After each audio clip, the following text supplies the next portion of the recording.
Uncanny X-Men. Here we go. When the Uncanny X-Men landed on the NES in 1989, it should have been a landmark release. The X-Men were one of Marvel's most popular superhero teams. We say were because they don't know what the hell they're doing with it. And the idea of controlling Wolverine, Cyclops, Storm, Colossus, Iceman, and Nightcrawler in a video game was thrilling on paper. Yes, on paper, that's about as far as we go. Unfortunately, the finished product turned out to be one of the most notoriously bad NES titles of its era. It became well known for its infamous sloppy design, frustrating mechanics, and complete failure to capture the appeal of Marvel's mutants. The premise is as basic as possible. You select one of the 6 X-Men to battle through the stages with generic names like The City and the Park, The Future City Streets, and Whiteland. At the end of each area, the player fights a boss, such as Magneto or Juggernaut. Now this should work quite fine. However, it's terrible. The levels are bland and confusing, enemies are generic and repetitive, and the X-Men themselves feel stripped of identities, reduced little more than blocky sprites with limited abilities. Gameplay is viewed from a top-down perspective, which is just... why? Why? This is a side-scroller all day long, that's what you should be doing. Who thought this was a good idea? Who in the office went, you know what? That's what this game needs.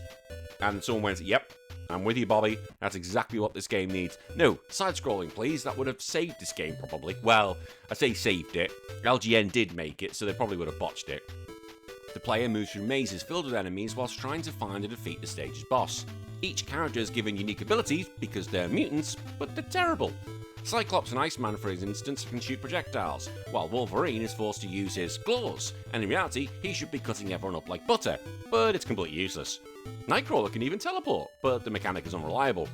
This should make it great fun, but it doesn't, because it just highlights how awkward and limited they all feel.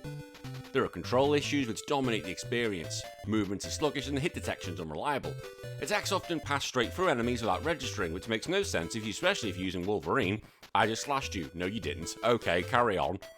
And since the game often floods the screen with repetitive foes, players end up feeling overwhelmed, not because of the challenging design, just because of the crappy controls.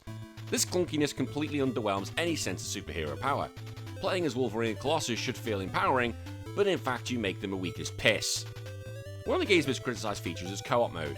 While the Uncanny X-Men does allow 2 players to team up, its single-player mode made the second character is controlled by the AI. Unfortunately, the computer partner is one of the worst in NES history. Instead of helping, the AI often runs into walls, takes unnecessary damage, or even actively sabotages progress by blocking the player's movements. That is... yes, what we want in a partner. Can you help me? And they're like running into a wall. Nope. Rather than feeling like an ally, the AI-controlled character just becomes another obstacle to overcome, turning teamwork into just a joke.